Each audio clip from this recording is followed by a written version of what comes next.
The city of Hillcrest never truly slept. Its lights blinked like anxious eyes watching themselves in the river below.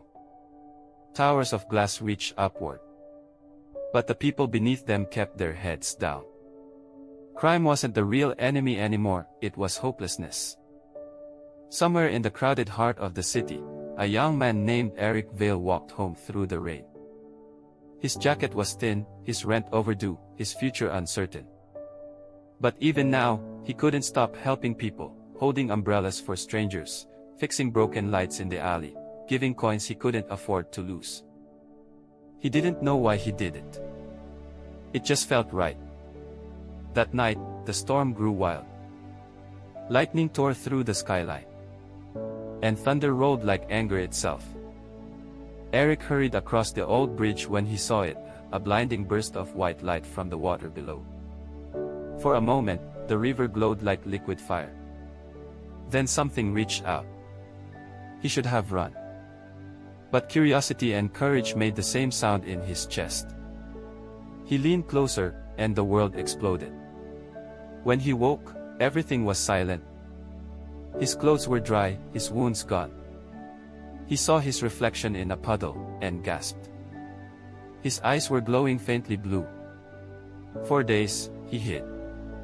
His hands hummed with energy that flickered like starlight. When he tried to touch a dying street lamp, it flicked on instantly. When he whispered to a broken radio, it sang again. He didn't understand it. But one thing was clear, something inside him had changed. He went to Dr. Maya Lorne, a physicist who once taught at his community college. She looked at him through her cracked glasses and said, "You've bonded with something impossible. It's not radiation. It's pure photonic energy." "Light?" he asked. "More than light," she replied. "It's consciousness encoded in light." Whatever that storm was, it wasn't natural. At night, Eric tested himself on rooftops. He could vanish into beams, travel through reflections, shape energy into blades or shields. The city's neon lights obeyed him.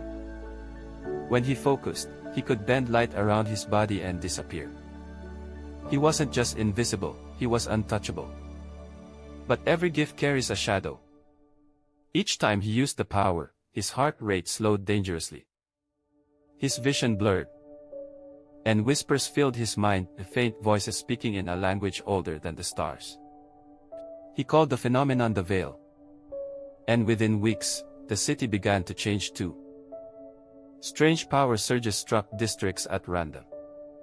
People vanished into flashes of light. Screens across the city glitched with symbols, alien, rhythmic, beautiful. Maya analyzed the data and found something terrifying, a signal.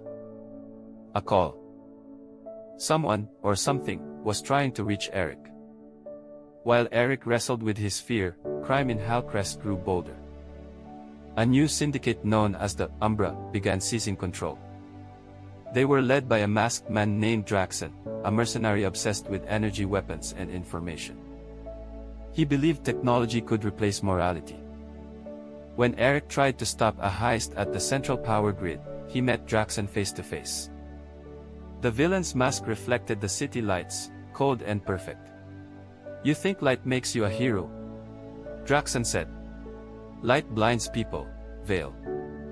Shadow reveals the truth." They fought across rooftops, beams of light against blades of darkness. Eric's power flared, knocking Draxon off balance. But as Eric delivered the final strike, the whispers roared in his mind, "He is not the enemy. The shadow is the key." Eric hesitated. Draxon escaped. Maya warned him that the energy within him was unstable. "If you keep pushing it, you'll burn out, literally. You'll become light itself." "Maybe that's what I was meant to be," Eric said quietly. In the following days, he took a name. The city called him the Veil, a ghost of light who saved people in silence. Muggers vanished into beams. Fires died when he appeared. He didn't want fame. He wanted balance. But balance had other plans. The Umbra launched a wave of blackouts across Hillcrest. Hospitals failed, security collapsed. In the chaos, Draxon broadcast a message: the Veil cannot save you. He is the infection. The public turned. News anchors called him a freak experiment. The government issued a capture order. Eric became hunted by those he'd saved. Maya tried to help him hide. "You can't keep doing this alone," she pleaded. "I'm not alone," he said. "There's something else with me." That night, the voices returned, clearer now. "We are the Fotari," they said. "We existed before your sun burned. We fled through light to survive the darkness." Eric realized the truth. The energy wasn't random. It was alien, the last remnant of a dying civilization stored inside photons. And now, through him, they lived again. But Draxon had discovered the same truth. He'd captured fragments of the signal and turned them into weapons. His soldiers wore suits powered by stolen Fotari energy. They could dissolve into shadows and strike faster than sight. The final war for Hillcrest began in a storm of light and dark. Eric stood atop the city's tallest tower, the skyline flickering behind him. Draxon's army filled the streets below. The clouds pulsed with energy. "You wanted balance," Eric whispered. "Let's see what that means." He descended like a comet. Beams of pure light sliced through the smoke as he tore through soldiers.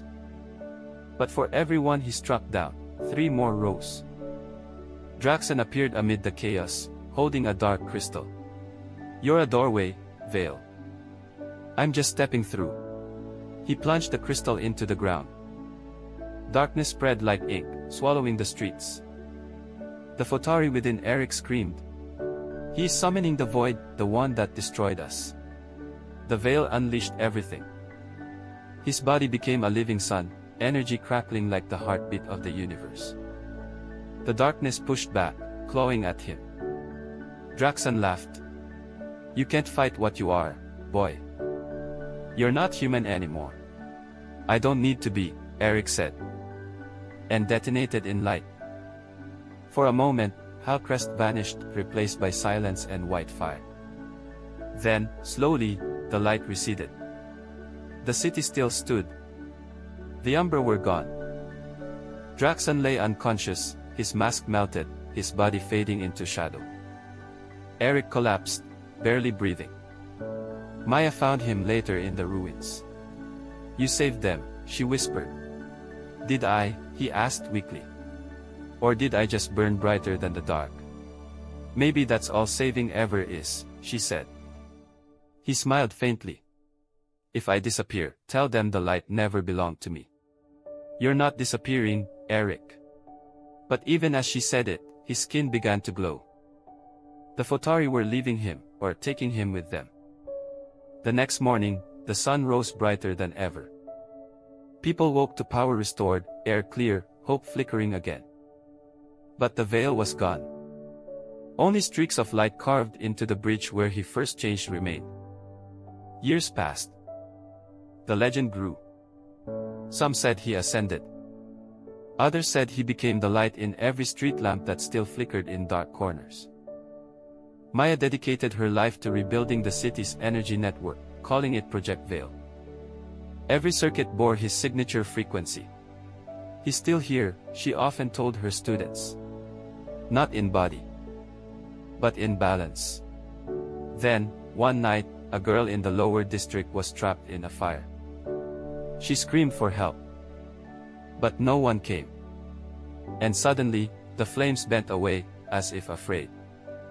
A soft blue light enveloped her, lifting her to safety. Witnesses saw nothing but a shimmer in the air. But the security footage showed it clearly, the outline of a man, half light, half shadow, smiling through the smoke. He was back. Hillcrest City slept soundly for the first time in years, unaware that somewhere above, on the highest tower, a figure of light watched the horizon. His voice echoed softly in the wind, "As long as there's darkness, there'll be someone to face it. Even if he's made of light." And when the dawn came, the city glowed not because of the sunrise, but because of what it remembered.